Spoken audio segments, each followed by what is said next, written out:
It says that the fact that I use Adolf Hitler and the fact that I use Nazi imagery, that's bad enough. Makes me sound like a monster, and if it did happen, I would be a monster. But this isn't how it happened. Here are 8 YouTubers who faced false accusations. First is JimmyJong, accused in July 2024 by cosplayer Laurel of filming her and her girlfriend Anne without consent and making inappropriate comments. Tall shorty with a fat O. Laurel alleged that Jimmy filmed the couple despite their refusals and edited out their objections. The backlash was swift, labeling Jimmy's actions as predatory. However, on July 16, 2024, Jimmy presented evidence refuting these claims. Not even my type. Tall woman with big ass. JJK. That's his type. And plus it was a JJK quote. If anything, you could really say I was just paraphrasing a fictional quote. The most critical moment came when Jimmy released the unedited footage for everyone to view. As long as it's nothing sexual or weird, absolutely ask away. Yeah. What's up, guys? Where did they say no multiple times? And just how up it is to falsely accuse someone of doing such things that they did. After revealing the unedited footage, public opinion shifted. Laurel deleted her post and disabled comments to avoid backlash. Like PewDiePie, who faced similar accusations in 2017 after a controversial stunt, Jimmy's drama was far from over. Subscribe to Keemstar. I don't feel good. I don't feel too proud of this. I'm not gonna lie.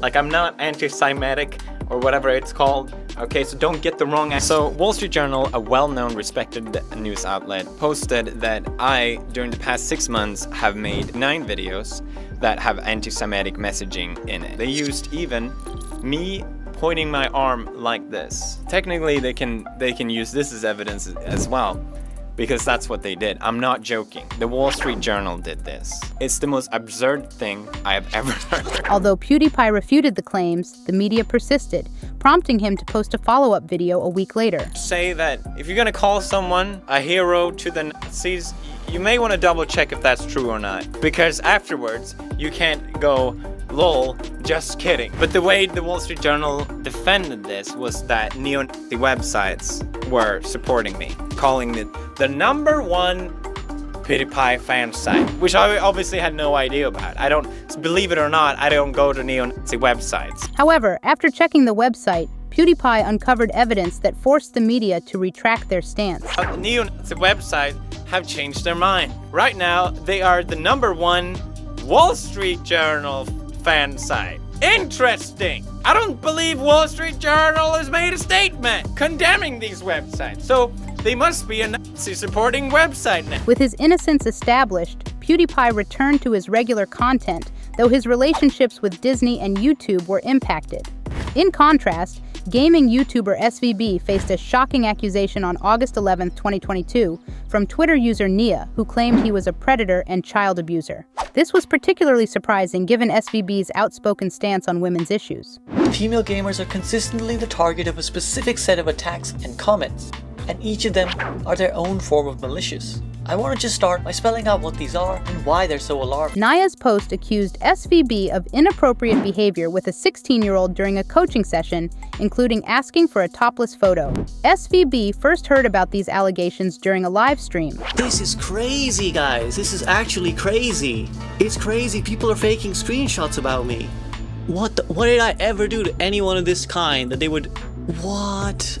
There's just no way. Despite SVB's denial, many remained convinced of his guilt. Watching person after person call me disgusting, a vile animal, a pig, someone that should be extricated from the Overwatch community, a vile, a groomer. Watch my reputation be dragged through the mud, I think, would be an understatement. The internet was ready to cancel SVB until Gigi's Everyone exposed Nia as a 14-year-old named Bo, who had fabricated the story to show how easy it is to cancel someone. Despite the false claims, SVB took a month-long break from his channel. On February 22, 2023, trans man Orion accused faceless YouTuber Q of transphobia, gaslighting, and assault, which starkly conflicted with Q's established reputation. I asked you guys what the lower half of my body should look like. I actually decided to just make it another hoodie for some of that good old... In his post, Orion claimed he and Q had a toxic relationship since 2017, accusing Q of regular gaslighting and assaulting him in his own car. This stirred outrage, leading to the hashtag #Aren'tYou'nQuisAGrapist and harsh tweets targeting Q.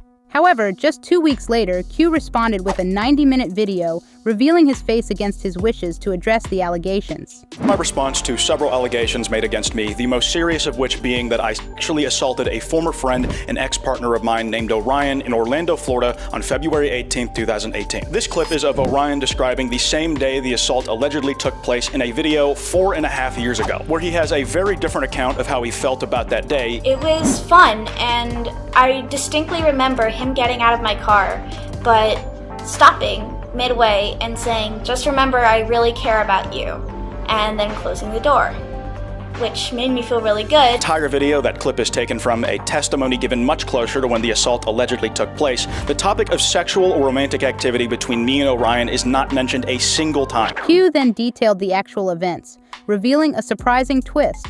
The abuse might have occurred in the opposite direction. He described an incident at a shopping center where he saw a plush toy he wanted to buy for himself. In response, Orion said something to the effect of, "Okay, I'll let you buy it if you give me a kiss later." This was a weirdly identical mirror to a similar situation that happened over text the day before. Later that day, though, Orion and I are in the driver's seat and passenger seat of his car, respectively, when the topic of the kiss comes up again. Despite my hesitance, I did kiss Orion once. That's it. That's all we ever did. Immediately after, I was feeling weird about it. I wasn't exactly enthusiastic about the event in the first place, and I didn't want to go any further with it, so we didn't. Not only did I never have sex with him, I have never had sex with anyone. Even as of recording this video, I am still a virgin. Following the revelation, Q addressed Orion's claims of intentional dead naming. But in every message I've sent to Orion on Discord, Skype, through text, or Twitter that I can still get my hands on, all of which you can look through yourself, you will not find a single instance of me A, ever misgendering Orion at any point, or B, referring to him by a name other than Orion. Even after clearing his name, the situation remained incredibly challenging for Q. The user has managed to make a permanent mark on me in a way he's only gotten to do in private before, but now gets to share with the public. In the end, Orion faced public backlash for just a week before deleting his account. Q took a 5-month break from his channel but eventually returned, unlike Slazo, who had to abandon his channel entirely. On June 10, 2019, Slazo's ex-girlfriend Shay accused him of being controlling, verbally abusive, and sexually aggressive, which shocked fans who knew him for his awkward but humorous persona. Shay's post depicted Slazo as a demanding and aggressive boyfriend, leading to a flood of hate towards him. Slazo only responded by claiming that Shay's statements were partially false and that there was more to the story. This led Shay to post a follow-up, emphasizing that Slazo did not deny the allegations. 18 days after the initial accusations, Slazo finally shared his side of the story. I got touchy-feely in a park, and I was making unwanted advances while she was crying and asking me to stop. This makes me sound like a monster, and if it did happen, I would be a monster. But this isn't how it happened. What did happen was this was a very awkward but mutual situation, where she describes I moved her hands to touch me. She did that of her own volition, and she even mentions this in Discord messages from after we met up in person. In addressing Shay's claim that he touched her despite her discomfort on their first date, Slazo said, "We went into the cinema, we had our first kiss, our teeth hit each other's, neither of us knew what we were doing, and I was willing to call it quits there when she pulls my hand down and says to touch her, which is a pretty long way from how she portrays it in her version of the story. In fact, she was actually the one who brought up the entire idea of doing anything in the cinema. She also mentions later in the post that she's never been in a relationship before. This isn't the impression that I was under. I was under the impression, from these screenshots here, that she's had at least 2 boyfriends and 1 girlfriend before we ever met. So I'm not sure why she would say this. Soon after, Shay was exposed as part of a conspiracy to oust Slazo, leading him to leave his channel on December 17, 2020. However, a more troubling case arose on December 1, 2020, when Turkey Tom accused Pyrocynical of knowingly interacting with a 15-year-old. This followed similar allegations from Ivory Rasmus. Despite Pyrocynical's popularity, public opinion dropped sharply after Turkey Tom's video, prompting Pyrocynical to address the situation on camera 18 days later. I had absolutely no idea that he was 15. Ivory himself did not disclose to me directly that he was 15. And the evidence itself supports this too. He didn't include his age in his bio until he was 16, but I was not on Twitter between the 28th of December 2016 until the 29th of June 2017, as I was suspended. That I'm some kind of predator and was aware of his age all along. This is categorically untrue and a complete lie. Pyrocynical then strengthened his case by clarifying the true nature of his relationship with Ivory Rasmus. Weird fantasy roleplay, but there was no sexual interest. There were no nudes exchanged. His name, his appearance, it wasn't important to me. I didn't even know what he looked like at this point. Ivory himself even struggles to explain how what I did was grooming. How were you? I don't know. I was in a call with my friend when I like typed it out, and I typed like, I remember I typed that and asked like, is that okay? Despite Pyrocynical's video clearing his name, the damage to his reputation lingered. He moved on quickly, unlike George Not Found, who struggled to recover from severe accusations. On March 9th, 2024, Twitch streamer Katie Bugs accused an unnamed major content creator of sexual assault. At the beginning of summer, I was assaulted by a significantly older and popular content creator. I was freshly 18 and had just graduated high school. We were at a house party when we decided to leave. It was me, my best friend, and her other friend. This other friend was romantically talking to a really big creator at the time. He was also the best friend of my soon-to-be assaulter, and we were encouraged to drink some more as they offered the bottles to us. They said they would join us in drinking and insisted on drinking games, and, already drunk, I obviously complied. Out of nowhere, I felt him slip his hand under my clothes, sitting next to me on the couch in front of everyone. He disguised it with a simple, "Are you ticklish?" I coughed out a no. I stayed there for a while, hoping my stillness could make me disappear. I eventually had to stand up after many minutes for it to stop. The accused content creator was revealed to be George Not Found. He acknowledged the allegations in a tweet that same day, sparking a wave of hateful comments. However, just 2 days later, George Not Found released a video explaining his side of the story.